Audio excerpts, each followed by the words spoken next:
Hello, lovely rock stars. It's Emma Holmes coming live from Rockstar HQ, popping in to say hi.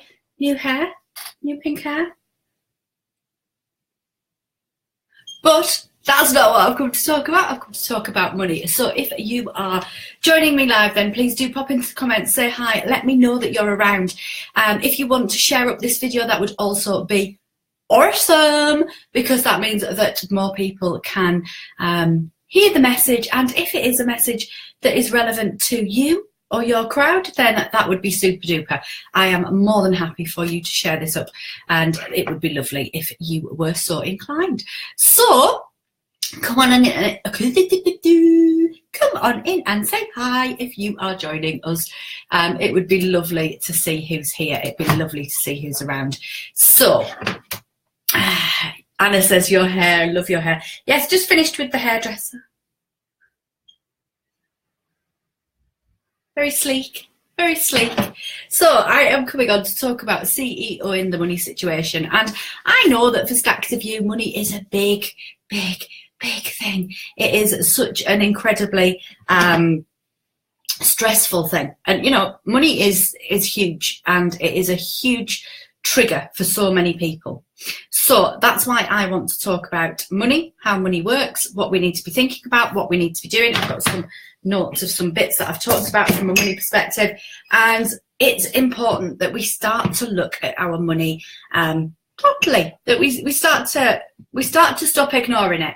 I'm here cooking lunch. Love your new hairdo. Thank you, Claire. Just finished. It's looking nice, isn't it? Kate said, hey Holmes, love your hair. Thank you, darling. So, a couple of things that I've been writing over the weekend when I've been thinking about cash, and I've been thinking about the ways that we can start to look at cash slightly differently, how we can start to look at the money flow into our business slightly differently, and how we can start to CEO our money message in our business. So the first thing that I want to say is that I always had a business bank account, even right at the very beginning. I had a business bank account, and I started to look at the business's money as the business's money. So whilst I am the business is me. We are all intertwined in this lovely seamless connection between life and business, and you know, business is part of you, you're part of business. It's important that you start to make a distinction insofar as the money that is being made by the business is concerned. So I found that the easiest way to do that was to separate it out and to have a bit of a business bank account. And, you know, I'm in the UK, so most businesses, it's really easy to go down to your bank and to open a business bank account, whether you're a sole trader, whether you're a limited company, however your legal setup. I would always encourage you to have a separate bank account for your business's money, because this is allowing you to go, right, okay, so this is the money that belongs to the business. This is the money that belongs to me. What I would also encourage you to do from very early on is to start to pay yourself regularly, all right? And you might go, actually, I can't do that. And I remember the investments that I made in my business prior to paying myself. So there was a point in my business where I was investing in outsourcing, coaching, advertising, the key areas that would help my business grow before I was paying myself. But getting into a habit of regularly having a payday is really important. It's really important to stamp that message out into your business that you get paid, and it doesn't matter whether that pay is your full pay for the month, or whether that pay is a token gesture, or whether that pay is a nominal sum. It's getting into the habit of paying yourself every month at a certain time. So on the 1st of every month, you know, pay yourself. Or on the last working day of every month, pay yourself. Or on the 15th of the month, pay yourself. It might be that you're paying yourself £1 or $1 or whatever, but getting into that regular habit of paying yourself sends that message out to the universe that you're not doing this for free. It gives you that impetus to start to create a sustainable business and sustainable income for yourself. So rather than, you know, continuing to work, and lots of people say to me, I haven't drawn a wage. Well, there's no reason why you couldn't start to draw yourself £1 a month. And, you know, just get into the habit of creating that wage source out of your business. I know that initially it's really, really hard. And I know that I invested in stuff before I was paying myself, certainly before I was paying myself properly. I invested in outsourcing because it was a smart move to get things done and to be able to create progression and be able to get stuff out there and to be able to do the things that I wanted to do. So outsourcing was a smart move. I was smart with what I outsourced too. So for every hour, and I think at the beginning, I outsourced an hour a month. And it was a certain job, it was a certain task. And at that point, it was MailChimp. And MailChimp was really, really difficult back in the early days. It was very, very counterintuitive. It's much better to use now. But I outsourced the email that I sent once a month. And I was sending just an email once a month at that point. And I committed to use that hour for money-making activities. I knew that if I was to slave and labour over that particular task, it was going to take me more than an hour. But if I substituted that time investment of 1 hour to 1 hour of money-making activities in my business, not messing about, not doing diddly little bits, but money-making activities in my business, then I would achieve a return on that particular investment. So I made that investment before I was paying myself properly. Can't even talk properly. Coaching was another investment that I made before I was paying myself properly. And that was because I saw the key to long-term progression. And in order for me to progress quickly and efficiently and effectively, I needed some help and support to do that. I needed a little bit of input from elsewhere to do that. So I made that investment before I was paying myself properly.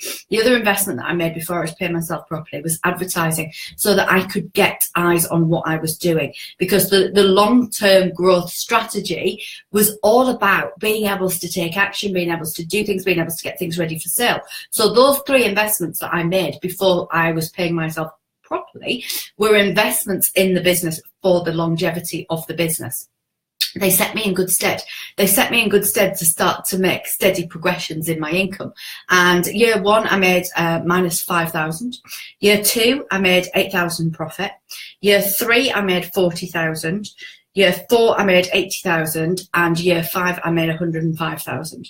So, you know, that progression has been consistent, and it's allowed me very quickly to scale the income within my business, because one, I've taken that business seriously. I've taken those finances seriously. I have invested in the right places and then made sure that I was doing the right things. So, you know, making sure that you're paying yourself to put that message out there to the world. The amount is not important, whether it is 50 pence, whatever it is, start making that investment. Start making that investment in yourself within your business, and then look at the key areas of investment that will help you to start to gain a growth strategy. And yeah, I know that this sounds like kind of that boring corporate kind of look at money, but it is, but it isn't, because, you know, we can be as creative as we want with our growth strategies, but we've got to keep an eye on the money. We've got to make sure that we are in control of the money, that the money does not control us. We've got to make sure that we are aware of the money. Dip your head in the sand and ignore the money, and, you know, it will bite you on the arse one of two ways. Either you will get to the end of the year and think, oh my God, I've got all of this tax to pay and I don't have any money to do that, or you will get to the end of the year and think, well, I've done shit this year, haven't I? But you haven't had your eyes firmly on what's going to make you the money, where you are investing your time in order to make the money, where you are making the financial investments that will give you a return on investment. It is not wrong to make money in your business. It is not icky to make money in your business. It's not wrong or icky to talk about money and finances. It is not wrong and icky to talk about monies due to you or monies that you owe. It is simply an energetic exchange, and it is time that we started to stop avoiding that energetic exchange. And I want to do lots more about kind of, you know, CEOing yourself without it being all horrible and corporate and rigid and something that's like, oh, I don't want to do that, that's just not my thing. You know, I don't like doing my accounts, but I make sure that I do them because it allows me to focus. It allows me to make sure that things are on track. It allows me to make sure that I'm saving enough money each month to pay my tax. It allows me to look at what the growth strategy is to move forwards. And I know that for lots of you, that'll just feel really, but it doesn't have to be. And we'll look at ways that you can start to take little steps to CEO yourself. So the one thing in this one is separate bank account. Treat the business separately. There's not one thing, there's a few things. There is, start to pay yourself a wage, even if it is a nominal amount. Get into the habit of paying yourself a wage. Number 3 is make investments that are looking at your long-term growth, security, and progression. And number 4 is making sure that you are looking at your growth strategy on an ongoing basis rather than just winging it from day to day, week to week, month to month. That's the important stuff. And I'm going to start to show you how to do some of these things across the month of December. Sarah Cornforth says hair is amazing. Thank you very much, Sarah Cornforth. Much easier to have hairdresser come to you than you go to the hairdresser. So my hairdresser's been around this morning to pink me up and give me a bit of a cut. Make me all shimmery and shiny.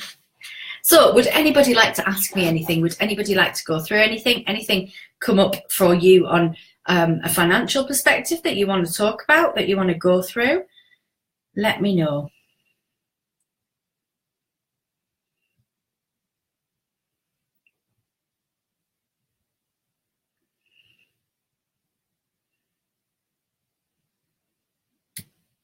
Anything at all coming up for you? Does that discussion make you feel uncomfortable? Is it something that makes you clench a little bit? Is it something that makes you go, what is it? I agree, and money is the happy side effect of service. Yeah, absolutely it is. And you know that I know that what I often say to people is that if you go out there and you serve the pants off your crowd, the money takes care of itself. And that is really, really true from how you attract your income and how your income starts to become sustainable and created. That is, you know, absolutely the truth. But you need to be a good custodian of that money, because that money is energetically within your business, and that money is about how you then place that to move forwards. Making sure that I regularly focus on this would be so beneficial. Yeah, I'm thinking about having a bit of a program that where we can look at CEOing yourself and, you know, on an ongoing basis, make sure that we're focusing on the really important stuff in business. And it's something that I've been mulling around for a little while. So it might be something that is absolutely beneficial for everybody, that we look at our focuses and what we're doing and what we're going for and what we're achieving. Claire says, I'm fine talking about it. I need to be firmer on myself. Well, then this, you know, self-boundary, and even if you have yourself a little bit of a CEO alter ego, and I know that I had to do this in the beginning, because, you know, when you are first setting up and you're first starting out and you're really clenched and, you know, it's really, really hard, and it's, and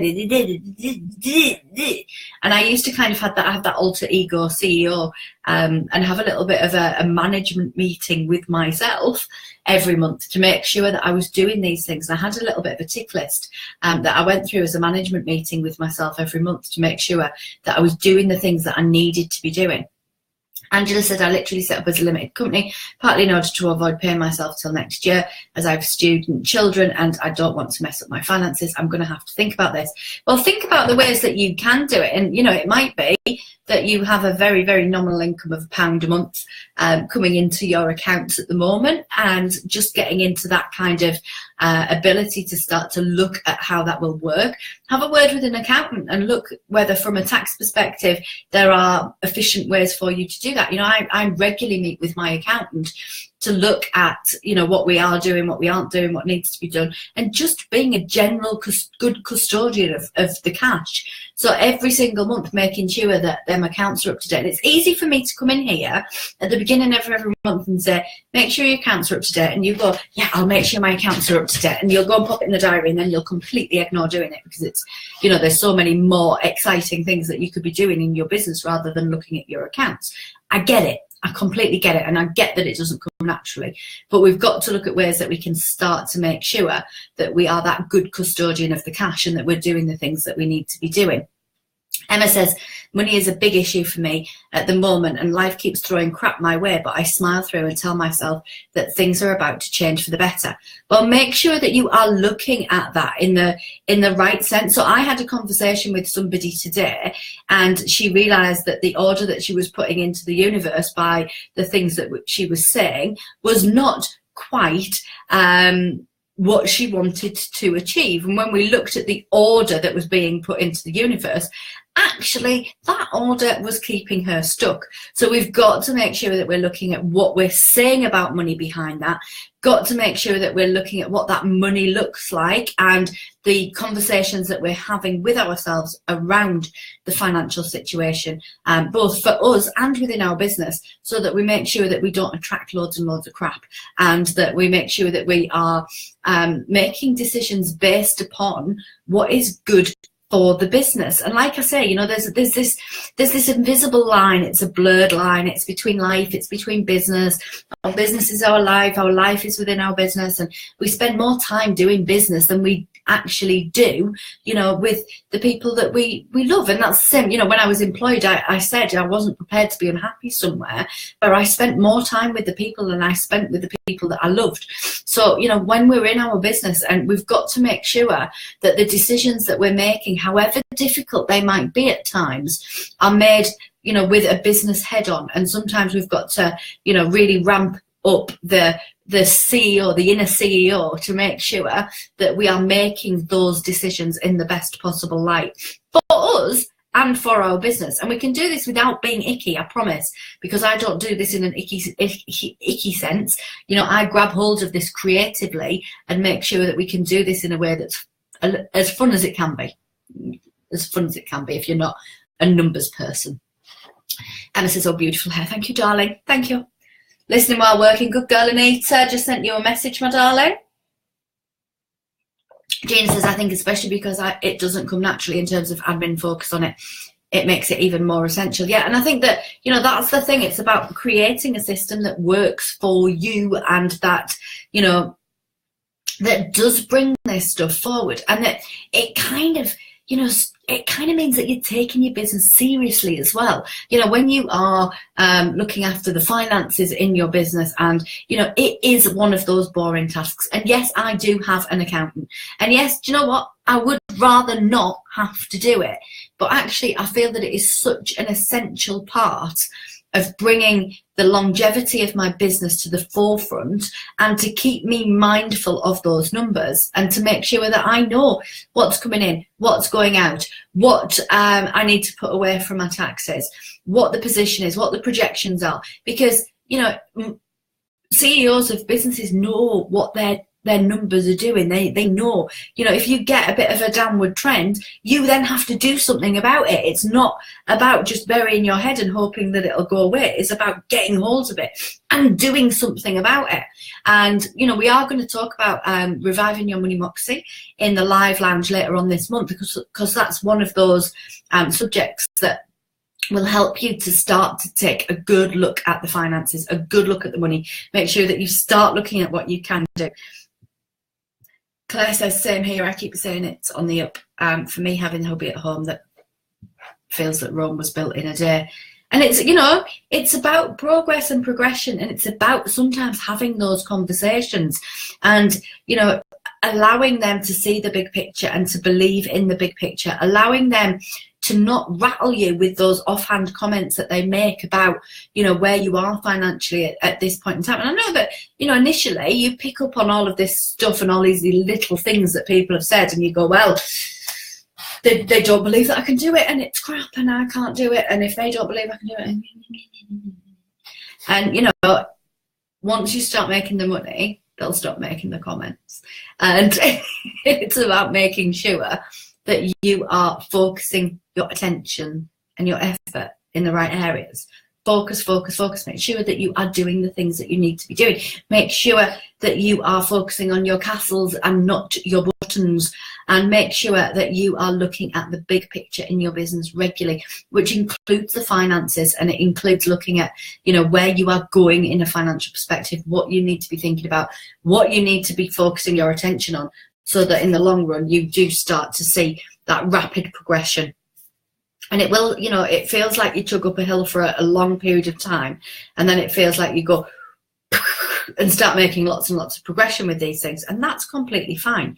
And it will be the stuff that starts to make such a huge, huge, huge difference. Hubby has a small camera that produces small pictures. Well, make sure that you know that. You know, when you feel like you're being rattled by that, you go, actually, I know that this is his perception through his filters with his life experience. I know that this is his stuff and this is him feeling like this. Some of it will be a need to want to protect you too. You know, some of it is often done with the greatest of love attached to it, because they don't want to see you get hurt. They don't want to see you fail. And, you know, knowing that is a good thing, because then you can then assess when these things are said and come up that actually, I don't need to take this to heart. This isn't an attack. This isn't an attack on me. What can I do now to move forwards? How can I grab hold of the impetus and really move forward with what I'm doing? And, you know, I think that that's a great thing for you to keep hold of, Claire. Would anybody like to ask me anything while I'm here? Anything at all? At all. Bring it in, let's chat if there's anything at all that is coming up for you right now.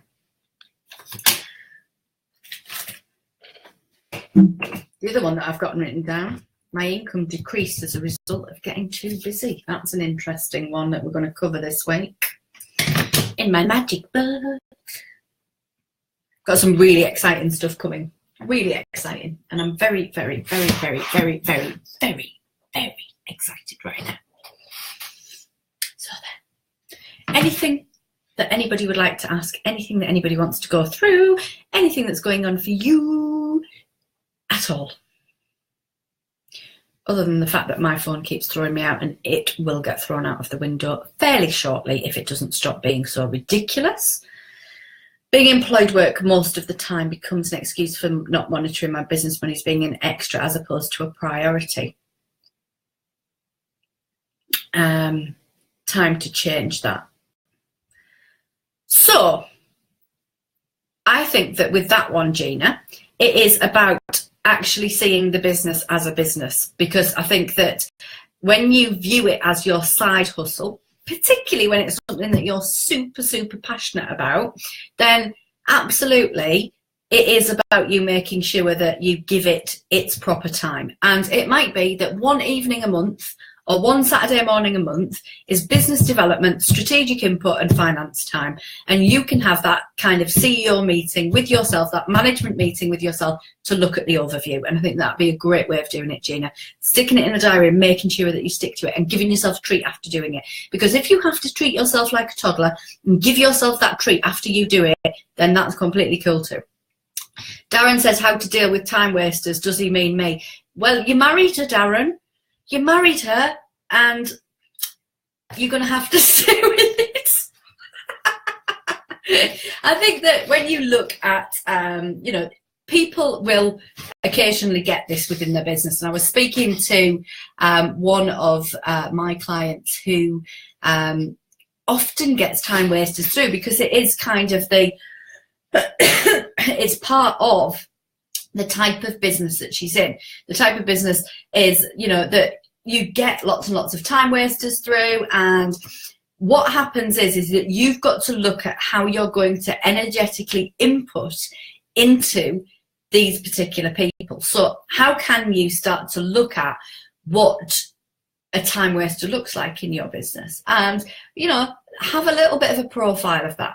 Make sure that you're not investing stacks of time into people until the point that, you know, it is worth your investment, that there is financial exchange or there is energetic exchange for that investment. I know that a lot of it happens with things like discovery calls, where people give their heart and soul. And I know if there's certainly at least one person on the line who used to do an awful lot of discovery calls and, you know, ended up giving away so much information and advice and support that they actually became time wasters, but because she'd inputted so much into them and they were then able to go away and implement all that she'd inputted, she was kind of doing herself out of business. So it's about looking at where these time wasters come from. How does that show up in your business? What does that look like? Is there kind of a typical, and I'm using wiggly fingers, a typical time waster? Do you get certain heads ups that things are going to be a waste of time? And make sure that you don't make a huge investment in any project until you get a good feeling as to whether or not there's going to be an exchange for that, and making sure that you know that that happens. No longer guilty used to be, but no more. Yeah, it was you, Anita. Gina says, absolutely, I so agree with that. I think that'll shift things in the right direction. It will, because while, Gina, you're looking at it as being that side hustle and it's that thing I love doing, and you know, there's no pressure. There's no great pressure on you to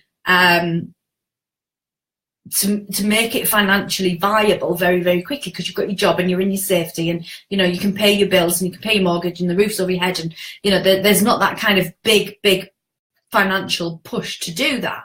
But that is a good thing, because what you're going to do is you're going to come at developing your business from a safe place, from a place of safety, because you know that all of that stuff is currently taken care of, and you know that you are financially okay. So it is time to start to go, right, okay, so if I replaced a little bit of this income, or if we started to look at what I can do if I make this business start to work. So I had one client the other day who wanted to have a dream trip away. And what we worked out is that if she took on one-to-one client a month extra, that could be her trip away money. And what she could do is she could immediately take that money, put it into a separate account. That money was her dream trip. That money was what she was working for. And actually, it might mean that she had to work an extra couple of hours a week, but that couple of hours a week would be seen as the investment into the big goal. So maybe, you know, having a bit of a goal to start making that money for a specific purpose that you will be really proud of, that you will see the results of, might be a really good thing for you to start to do, because you're in that great place that you don't ever need to come from, you know, a really desperate, quick, make this work financially. You're okay, you've got it covered. And then you can start to move from there. Any more for any more?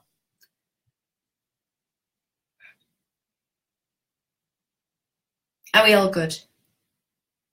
Yeah? I'll let you all go and have your lunch, or whatever time of the day it is where you are. I think we're mostly UK ladies on here today. I love that specific focus with the biz money. Yeah, and you know, you can take your tax out and you can make sure that, you know, you say that there is one thing that you're going for with that, and then that gives you a driving factor to start to make that happen. And, you know, I know that for lots and lots and lots of my ladies, once there is a specific thing, number, something to move towards, it is much easier to take action and manifest that into your reality. It's not just about pixie and unicorn in it and thinking and putting your order into the universe and going, right, I'll have £1,000 and a side order of £3,000 and a couple of £100 plate, and that's my order for the month. You know, when you're actually looking specifically at, this is what I'm going to do, this is what it's for, this is where I'm going to go with that extra money is going to allow me to, and, you know, be able to physically see that. And I've seen people be able to create a whole deposit for a house from that kind of really specific approach of, this money is going to be used for this. And, you know, whether it's a holiday, whether it's a weekend away, whether it's a new pair of shoes that you've been swooning after, that might be a little bit on the expensive side, but you really want them, then if you can work on that being a specific project within your business, then that's going to allow you to take that impetus. That's going to allow you to align to what you're going to do, and that's going to allow you to bring that manifestation into reality through both attraction and action and alignment, which are the big things that you need in order to make that happen. So that is all really, really good. So I'm going to let you all go. I don't think there's any more questions on there. If anybody is midway through writing a question, press return now so that I know that we're midway through a question, and we can. Love my hair, says Ruth. Thank you. I've just had it done this morning. We've gone a pink pixie today. And thankfully, my hairdresser is now coming to me, so I've got no excuse. Are we all good? Okay, I'm going to presume that we're all fine and dandy. I'm going to let you get on with your Monday. I'll be around throughout the week. So we have got Monday nights. Spiritual night is a card sling with the gorgeous Andrea Lancaster. We have got Live Lounge on Thursday, which is all about creating online products and programs the new way. No, it's up-to-date strategy. It's up-to-date things that I'm thinking about and implementing within my business. And then there's something else that I need to tell you about, but I'm sure that it'll come back. So have an absolutely awesome rest of your Monday, and I will speak to you all really soon. Bye for now.